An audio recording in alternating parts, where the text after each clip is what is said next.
Hello, everyone. Charles Watts here. Welcome back to Inside Arsenal. It is Tuesday. The week is marching on. We are getting closer to Arsenal's first pre-season game. Well, I say first pre-season game. They, of course, did have the behind closed doors friendly against Leyton Orient, but the first competitive pre-season game in front of fans on Thursday morning UK time, early hours. Arsenal versus Bournemouth. Mikel Arteta has been speaking ahead of that game over in the States to the journos who have gone out there.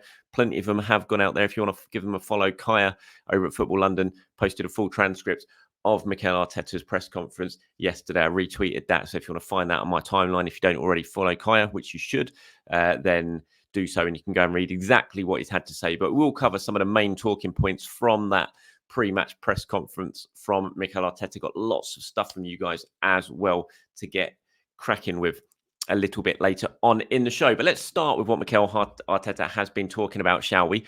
And obviously, Riccardo Calafiori was a hot point of discussion. Mikel was asked if there was any update on Arsenal's move for Calafiori. And he said, no, unfortunately not. But obviously, we know there are certain positions that we want to improve and give the squad better resources in terms of numbers where we are short. But we will try our best. The main thing is to focus on falling in love with the players we have and making them better. So very Mikel Arteta-like answer there. But things obviously moving forward with Calafiori, as we discussed yesterday. Hopefully, fingers crossed, it could be a deal that Arsenal get finalised by the end of the week. And if that is the case, then they will look to fly him out for the USA tour, even if he can't play in any games and he's deemed not ready, which might well be the case. But Mikel would still want him over there just to get to sort of meet his new teammates and settle in. But we're not there yet. Some things still need to be sorted, but it is getting closer. And we saw yesterday that Bologna gave their pre-season tour or announced their pre-season squad for their tour. Calafiori wasn't in it or on their camp. He wasn't included in that training camp, which shows that things are moving forward when it comes to his arrival at Arsenal. Mikel was also asked about other transfers and the sort of business that Arsenal are trying to get done this summer. He's asked, do you want to get players in as soon as possible? And he says, yes, from day one, we want everyone. That would be my choice. He was asked whether the new signers could potentially join the camp before the end of the tour. He said, I don't know. There's still a lot of time to go in the window, but that's more of a question for Edu and the board. I think when you are so close, you want to grab it, and we are very close. So Mikel keen to get business done, as he always is. And as I said, that getting players over on the tour, even if they're not ready to play, he thinks is so important. I spoke about it in yesterday's video, in that sort of team bonding type environment that they get on the tour that Mikel thinks is so vital for new signings. That's why he's always so keen to get them on board before they fly out. Hasn't been able to do that this summer because, of course, we've had a little bit of a different summer with the international tournaments. But should Calafiori's move get done, then I'm sure he will head over and link up with the squad. We've got lots to talk about outgoings at the moment as well. All the players who are attracting interest from elsewhere are over in the States. So Emile Smith-Rowe, Reece Nelson, Eddie Nketiah has had more talk about a possible move to Marseille for Eddie Nketiah in the last 24 hours. L'Equipe reporting late last night that Marseille are really pushing forward with trying to get that deal done. Lots of talk on the back of that report that Nketiah is close to Marseille move. That's not what I have heard, I have to say. Obviously, the interest is there and Marseille are keen on getting him on board. But in terms of it being close, certainly I've not heard that that is the case. I think there's obviously talks going on, but I don't think there's been a bid yet submitted by Marseille. It feels like all the reports from France that people have sort of jumped on and started saying that the deal is close are that Nketiah and Marseille are close to a deal in terms of the sort of behind the scenes talks going on with the club and the representatives over wages, things like that. But obviously, the key thing then is agreeing a deal with Arsenal, and there's suggestions it might be a loan with an obligation to buy next summer. But with Nketiah, as I've said many a times before, it needs to be a good deal for a player like Nketiah. Arsenal need to get a good price for Nketiah. And I still look at Marseille and the sort of finances available to them potentially. And I know they've got rich owners now, but can they get to the sort of number that Arsenal would want for Nketiah? If they can, fantastic. I think it'd be a brilliant and exciting move for him, but we'll wait and see if they can agree a fee. And I don't think we're anywhere close to that stage yet when it comes to Nketiah and Marseille. Okay, other bits and pieces from Mikel's press conference on Tomiyasu, of course, who's not on tour. He's missed out because of that knee injury. He's had to stay at home at London Colney and work with Kieran Tierney. He's also out because of that hamstring problem on rehab. On the injury, Mikel said, it is unbelievable because the kid worked so hard. He had an incident in training this week. We don't know yet the extent of the knee injury, but as a precaution, we kept him in England. We'll see what happens. I mean, everyone's just going to have their fingers crossed that it is nothing too serious. The initial word coming out of the camp was it could be about sort of 3 weeks for Tomiyasu, which is, of course, why he didn't go to the United States. If it is 3 weeks, it's not the end of the world. You'd hope he gets back pretty quickly. And as I mentioned as well with Tomiyasu, once he is back, he tends to hit fitness pretty sharp. He doesn't like need a month or so to get back to top form, but it is a real blow. And the one thing Mikel says, it's unbelievable. It's not really unbelievable, is it, when it comes to Tomiyasu? But fingers crossed he can get himself fit, because we all know how brilliant a player Tomiyasu is when he is available. One player who is fit and available is Jurrien Timber, of course. Like a new signing, that old cliche that Arsene Wenger used to try out. In this case, I have to say, it is actually, the it's like a new signing phrase does actually ring true with Timber, because he is basically a new signing. Arsenal signed him and then haven't been able to use him because he's been injured for the entire time. And so we haven't really seen him, apart from in very fleeting appearances in pre-season last season, then for a few minutes on the opening day of the Premier League season. So he is actually genuinely like a new signing, because we haven't had him since we paid all that money to sign him from Ajax. And yeah, really exciting, the prospect of being able to watch Jurrien Timber this season, see how he develops, what position Mikel's thinking about him, how he's going to fill in. I saw him playing at centre-back in that game against Leyton Orient. So on the opportunity in front of Timber, Mikel said he is so willing. You can see that in his body language and the way he acts. He has worked so hard. I think he's in a really good place at the moment. We are going to have to manage him now in the next few weeks, especially because the load he has been able to do in the last few months compared to the next 2 weeks is very different. But we are very excited on Jurrien's mentality. He said he's a leader. He loves to be on show. There's a big presence in everything we do. He is very vocal and extremely gifted technically. He is a great addition to the team. And that's what I'm talking about. It's so exciting, the prospect of Timber, because we just haven't seen it yet. The bits we did see this time last year, it was so exciting. You watched him in pre-season and you just thought, oh my God, Arsenal signed an absolute monster here. Can play on the left, can play on the right, can play centrally. So technically gifted on the ball, as Mikel Arteta said. And then we were robbed of the opportunity of being able to see what he could do for Arsenal last season. Now he's back, he's fit. As Mikel says, they've still got to tread a little bit carefully, because what he's going to be doing between now and the start of the Premier League season, he hasn't done anything like that for a year, basically. And he's going to have to do it. We saw him get eased into it towards the end of last season, but he's really going to have to step things up a bit now. And it's going to be interesting just to see where he plays, because obviously we saw him at left back last season. Arsenal, fingers crossed, are going to sign Calafiori. They've got other left back options as well. So what is the plan for Timber this season? What does Arteta and the coaching staff look at Timber and think, this is how we're going to use you? This is where we're going to use you? Might well get more of a sort of feeling about that in these pre-season games. Like I said, against Leyton Orient, we saw him playing a centre-back. Is that going to be the long-term thinking for Timber? Is he going to, how is he going to fit into the team? It's a really interesting thing to see, but it's fantastic to see him on the training pitch. And I can't wait to see how it all progresses when it comes to him over the next few weeks. I thought these were interesting comments from Mikel. He was asked about his kind of his thoughts on what lies ahead this season, his expectations, the targets that Arsenal should be setting. And he was asked if not winning the title again this season would be a disappointment. He says, when you are so close, you really want to grab it. But I think you have to analyse the whole thing. In the end, last season, the outcome of this football club, the outcome of this football club has to be to win major trophies. And we are in the process of trying to achieve that. And we are very close. The level that we are showing is extremely high, but it's not been enough to win it. That's the target. And how close Arsenal are to achieving his goals, his initial goals. He says, we're certainly heading in the right direction, and we are travelling at a really high speed with the things that we have transformed, not only in the football side, but as a club as well. Now what is missing is to bring the big titles back home. And that is what's missing. What Arsenal have done since Arteta arrived is absolutely brilliant.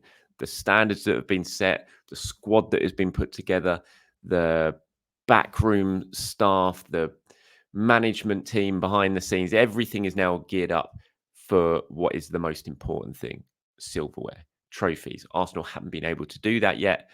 As Mikel says, that is now the target. There's no doubt about it. That's what everyone wants. After 2 seasons of going so close and not being able to do it, Now it is all about getting that silverware on board this season. That's what it's all going to be about. I mean, it was what it was all about last season, but it's definitely what it's all going to be about this season. I think all the preparations we're seeing at the moment is geared towards getting off to the best possible start to get that momentum early, trying to carry that through to the season. I thought they were interesting comments for Arteta, and he's certainly not sort of backing down when he's talking about what the targets now are. It is big titles. It is trophies. That is what it's all about at Arsenal right now. Okay, some questions and comments just on these from Chris and Gax. Chris was asked yesterday, why isn't this on yesterday's show? He said, why isn't this released on Spotify? I always listen on there unless you always upload it later on Spotify, in which case, excuse my impatience. It did eventually go up on Spotify. Chris, it did happen. Gax says, you forgot to break the video into chapters. Now I'm forced to listen to your waffling. I'm really sorry about that, Gax. Could just not watch, to be fair, if you don't like my waffling. But the reason I didn't break it into chapters and the reason it didn't go on Spotify straight away is literally just as I finished recording yesterday and started the upload, we got a phone call from the school saying my son had been taken really, really ill and to go and get him immediately. By the time we got there, we realized he was actually in shock at school because he'd rolled his ankle really badly and hadn't been able to tell the teachers that, so they didn't know why he'd gone so pale and started sweating. And then suddenly was able to tell them, and they looked at his ankle and it was like the size of a golf ball. And I had to rush him to A&E at the hospital, where I was all afternoon yesterday, having his x-rays done. And so I just wasn't able to finish the full upload the way I normally do. So I couldn't divide it into chapters, and I couldn't even start to upload it as a podcast as well until I got home. Fortunately, it wasn't broken. It's just got a really horrible sprain. He's sitting in the room just over there with his foot on a cushion at the moment, in a lot of pain, but it's not broken, which is really, really handy for us because we're going on holiday next Friday, and we probably would have had to cancel if he had his leg in a cast. So apologies, Gax, for having to listen to my waffling yesterday, but unfortunately I was rushing my son to hospital, so it was unavoidable. But don't worry, I will be putting the chapters in it today, so you don't have to listen to my waffling. And Chris, the reason it wasn't on Spotify was because I had to wait until I got home from hospital to upload it as a podcast, but it was on there now, and this one will be going as well as usual. Mr. DM, is that D Mark V6 says, Jesus attracting interest from Saudi. Not sure what you think, Charles, but given his injury record and lack of natural goal scoring ability, I think we should move on. No, not for me. Certainly not this late in the summer either. I think if you're going to make a move on Jesus and you were going to sell him, then I think that had to be something that was done early on in the summer to give Arsenal enough time to really be able to replace him, because there's no way you can sell Jesus without replacing him. You know, Arsenal already arguably a striker short, especially if they sell Eddie Nketiah at some point before the end of the window. I just don't think you sell Jesus. I think he looks fit, he looks healthy, and I think he's got a really huge part to play for Arsenal this season. So unless they offered stupid money, like really just an offer that you couldn't turn down, then I just don't see the point in it. I think it would set Arsenal back, and not for me. I just think we're a little bit late on in the window for that. But yeah, so that's my answer to that question on Jesus.